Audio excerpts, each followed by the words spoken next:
विजयाचं श्रेय प्रथम मी नांदेडच्या मतदारांना देतो, ज्यांनी आमच्यावर विश्वास व्यक्त पुनश्च केला आणि भाजपच्या हातामध्ये पहिल्यांदा ही महानगरपालिका सोपवली, त्याबद्दल नांदेडच्या जनतेचे लाख लाख आभार। त्याचबरोबर या देशाचं नेतृत्व करणारे यशस्वी पंतप्रधान नरेंद्र मोदी साहेब, राज्याचे मुख्यमंत्री देवाभाऊ अर्थात देवेंद्र फडणवीसजी यांच्याबद्दल विश्वास व्यक्त केलेला आहे लोकांनी।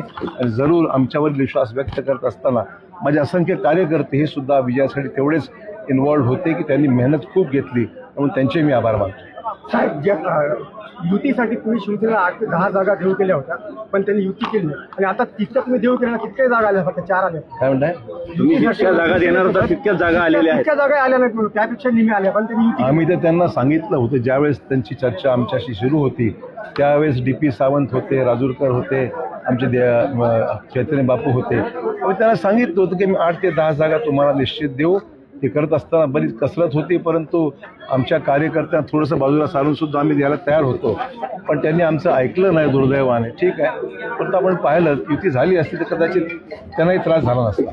युती न होण्यामागे कुणाचा काय हेतू होता मला सांगणं कठीण आहे, त्यांचा अंतर्गत प्रश्न आहे, परंतु आम्ही स्पष्ट आमची भूमिका होती, आम्ही त्यांना सोबत घ्यायची तयारी होती। कल्याणकरांचं म्हणणं असं होतं की मी 4.5 कोटी रुपये खर्च केले आणि फक्त 3 जागा आल्या, म्हणजे 2.25 कोटी एक जागा पडली। काम करणं कशासाठी? निधी खर्च केला ते निधी म्हणजे इलेक्शनसाठी खर्च केलाय? नाही, त्यांचं म्हणणं असं होतं की मी निधी खूप खर्च केला, विकास कामं केली, त्यामुळे मी स्वतः माझ्या खूप जागा। असं आहे की आम्ही सुद्धा या जिल्ह्याचं आज नाही, गेल्या 40 वर्षापासून मी जिल्ह्याचं नेतृत्व करतो, राज्याचं मी नेतृत्व केलेलं आहे, जिल्ह्यातले सुद्धा विकासाच्या कामाला आम्ही लोकांनी काम केलेलं आहे। परंतु निवडणूक हा वेगळाच विषय आहे, लोकांना राजकीय स्थैर्य सुद्धा लागत असतं आणि केंद्रात आणि राज्यामध्ये सरकार जी BJPचं आहे त्या सरकारच्या माध्यमातून जिल्ह्याला अधिकचा पैसा मिळेल, विकासाच्या कामाला चालना मिळेल। मुख्यमंत्र्यांनी जे काही भाषणामध्ये विषय स्पष्ट केलेले आहेत त्या अनुषंगाने पुढची वाटचाल आपल्याला करता येईल, तो अँगल लोकांच्या मनामध्ये होता आणि म्हणून त्यांनी भाजपच्या बाजूने कौल दिलेला आहे। राष्ट्रवादीच्या आमदारांना खूप खालच्या पातळीवरती वैयक्तिक टीका केली आहे म्हणून त्यांना विचारा काय झालं त्याचं। राष्ट्रवादी आणि काँग्रेस 10 वर थांबली, शिवसेनेला 4 जागा भेटल्या आणि NCPला फक्त 2, म्हणजे तुमच्यासोबत तुमच्या विरोधात लढले कोण? मग त्यांनाच विचारा, मलाच माहित नाही।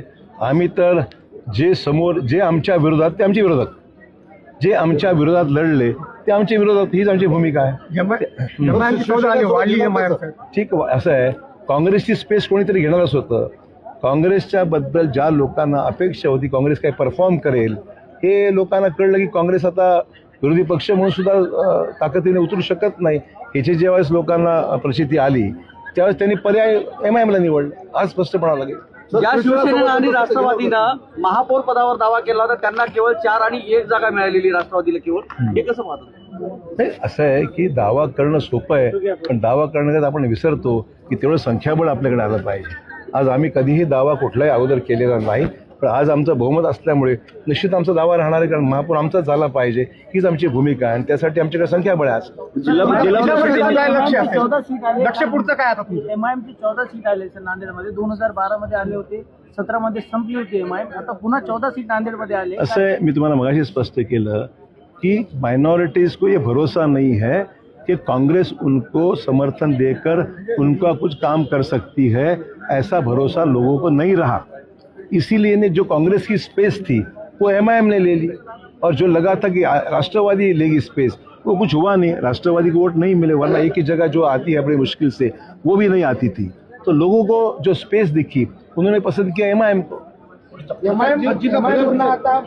एकदा नांदेडमध्ये आलेले आहे, ते भाजपाला सपोर्टिव्ह आहे की भाजपा? नाही, भाजपा MIMला सपोर्ट करणं किंवा MIMचा सपोर्ट घेण्याचा प्रश्नच उद्भवत नाही। विरोधी पक्षात बसणार त्यांना विचारा, मला माहित नाही। जिल्हा परिषदमध्ये काय परिस्थिती? जिल्हा परिषद नक्कीच आम्ही पूर्ण ताकदीने लढवू आणि जिल्हा परिषद भाजपच्या ताब्यात येईल याकरता पूर्ण ताकदीने आमचे नेते कार्यकर्ते सर्व कामाला लागतील। 2 आघाड्या थांबल्या होत्या, 18 मध्ये 7 मध्ये दोन्ही पडल्या, शहर विकास आघाडी आणि महात्मा।